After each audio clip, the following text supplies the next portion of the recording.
Peace and blessings, everybody. Welcome back to another moment, another session where we're able to make an effort to get to know the one true living God, most clearly revealed through Christ. Today, we're going to be visiting a subject, a passage that has given a lot of people good reason to ask questions, including myself. So, I got a question for you. When you hear God is a jealous God, what picture comes to mind? Is it one who is controlling, insecure, narcissist, and attention craving? Or do you see an image that is more, well, Christ like? And be honest about it. And what comes to mind when you hear these words? Visiting the iniquity of the fathers upon the children to the third and fourth generations of those who hate me, but showing mercy to thousands of those who love me and keep my commandments. Do you hear divine threatening to punish our children,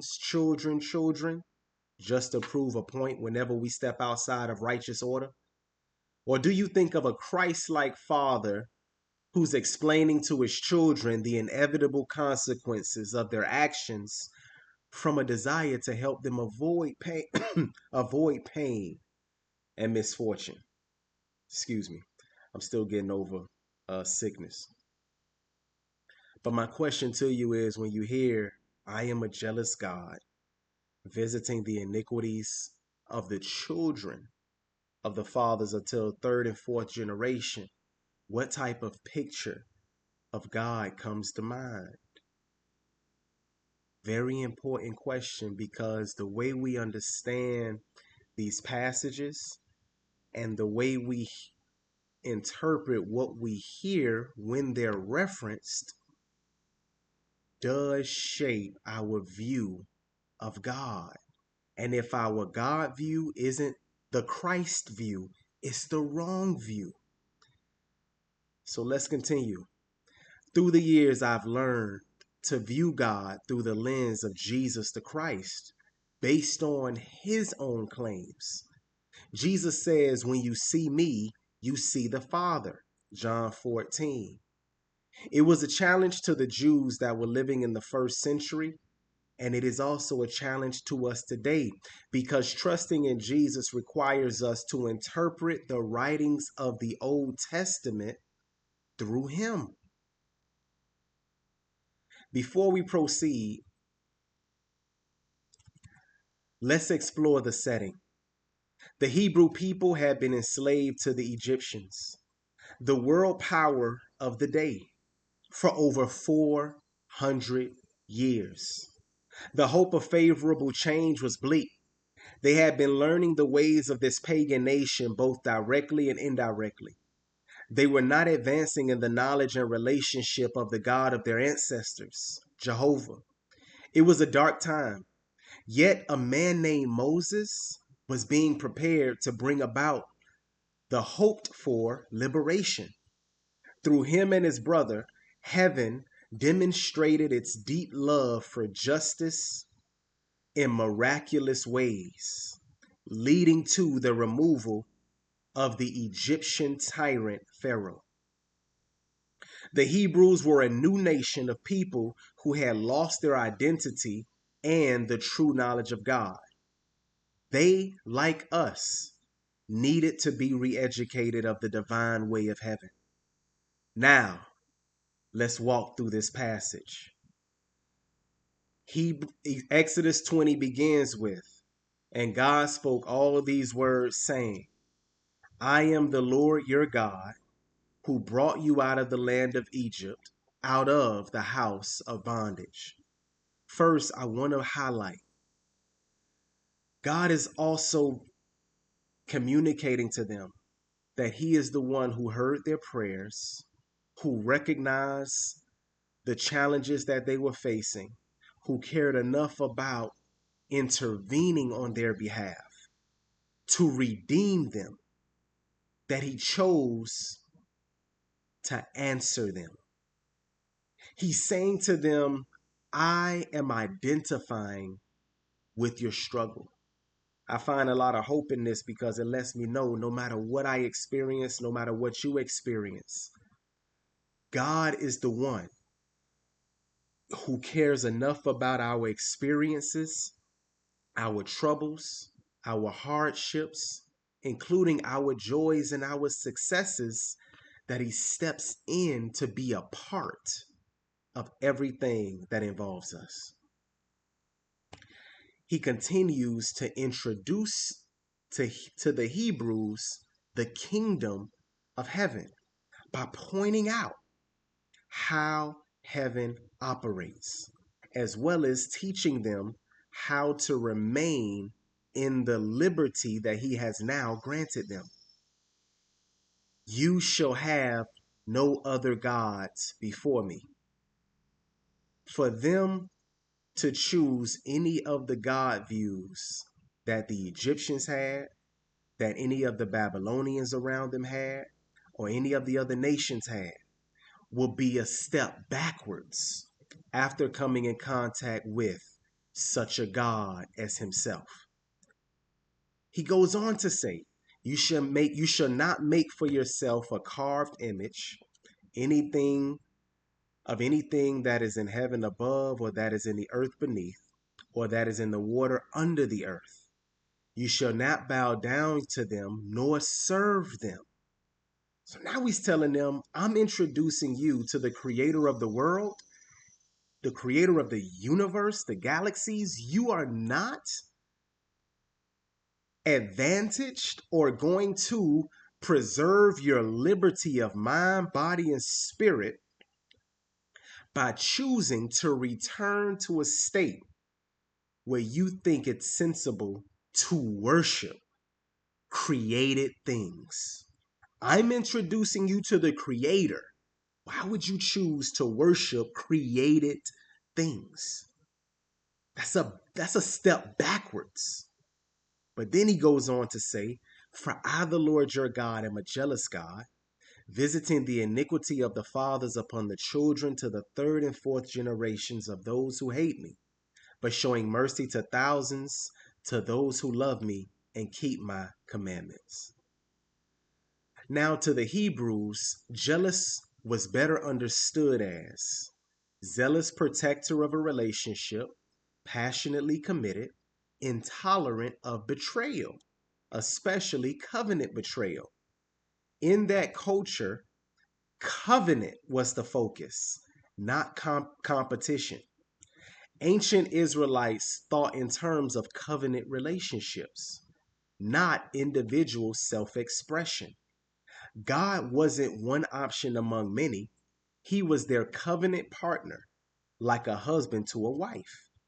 So jealous in that world meant guarding a binding relationship, reacting strongly to unfaithfulness or idolatry, protecting what rightfully belongs within that covenant. Their understanding would have sounded more like, I am a God who is fiercely committed to you and will not share you with destructive practices. Or we can think about it like this. Instead of I am a jealous God, how about I am a passionately devoted God? Or I am a covenant protecting God?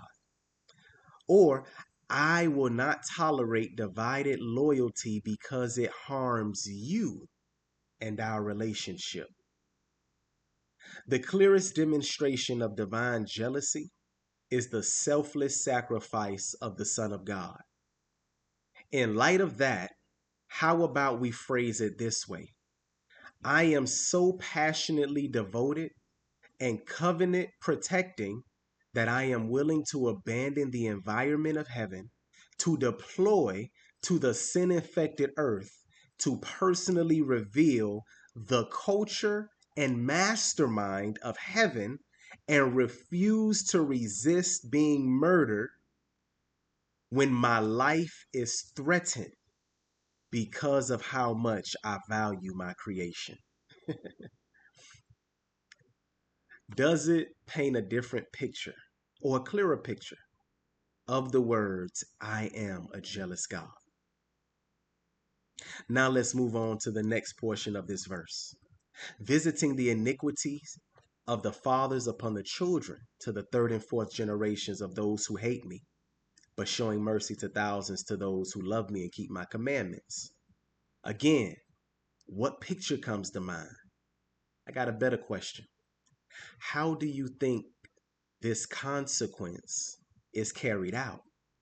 Is it inflicted by God or a natural outworking of choices? The text is describing how sin and faithfulness naturally ripple through generations, not arbitrary divine punishment. In ancient Hebrew thought, identity was deeply corporate and relational.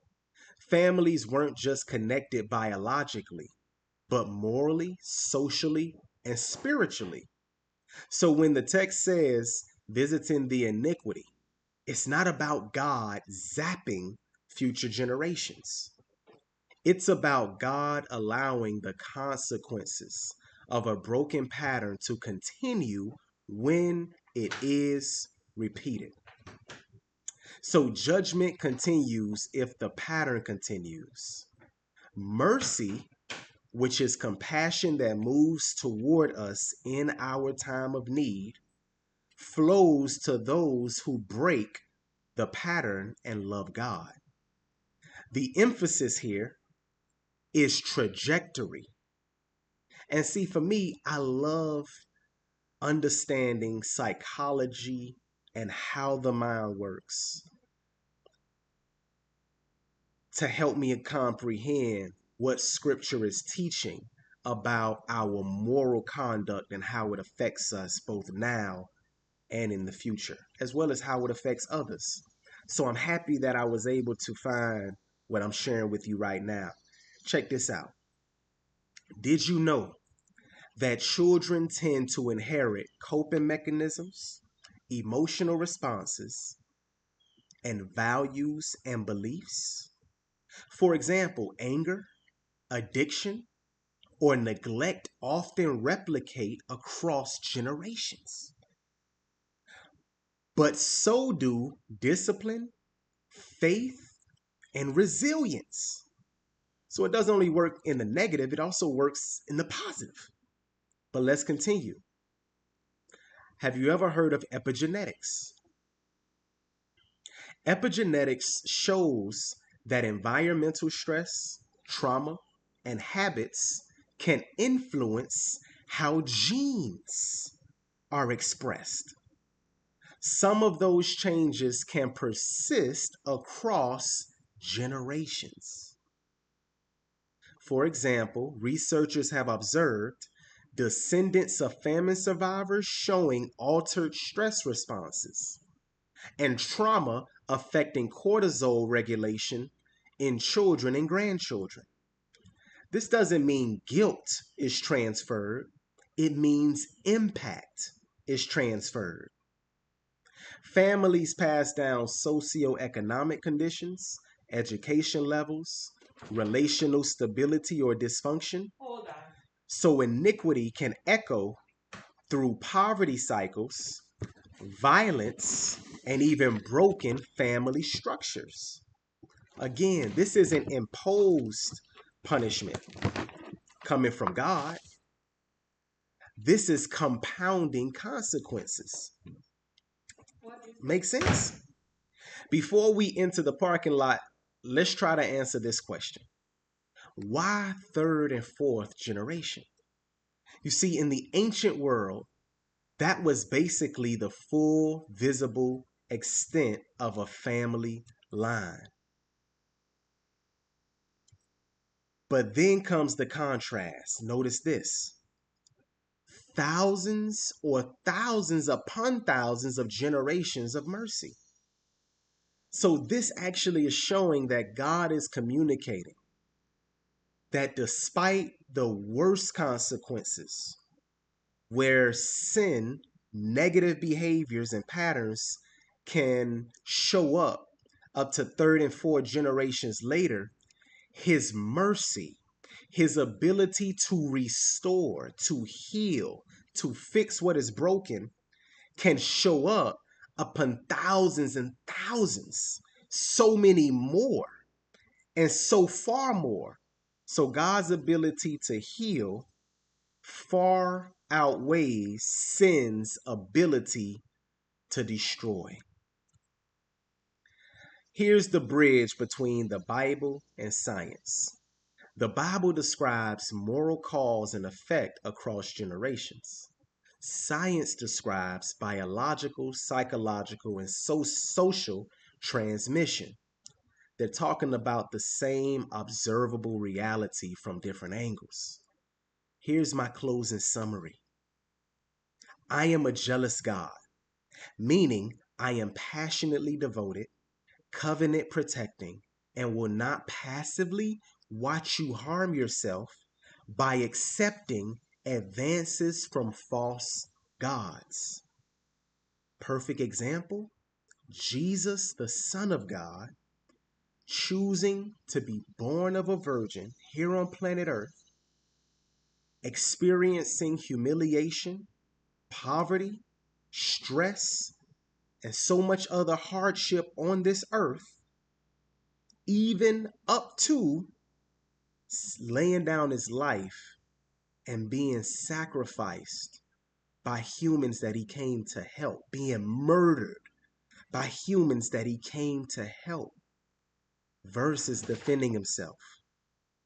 That's divine jealousy on display. But let me go ahead and wrap it up.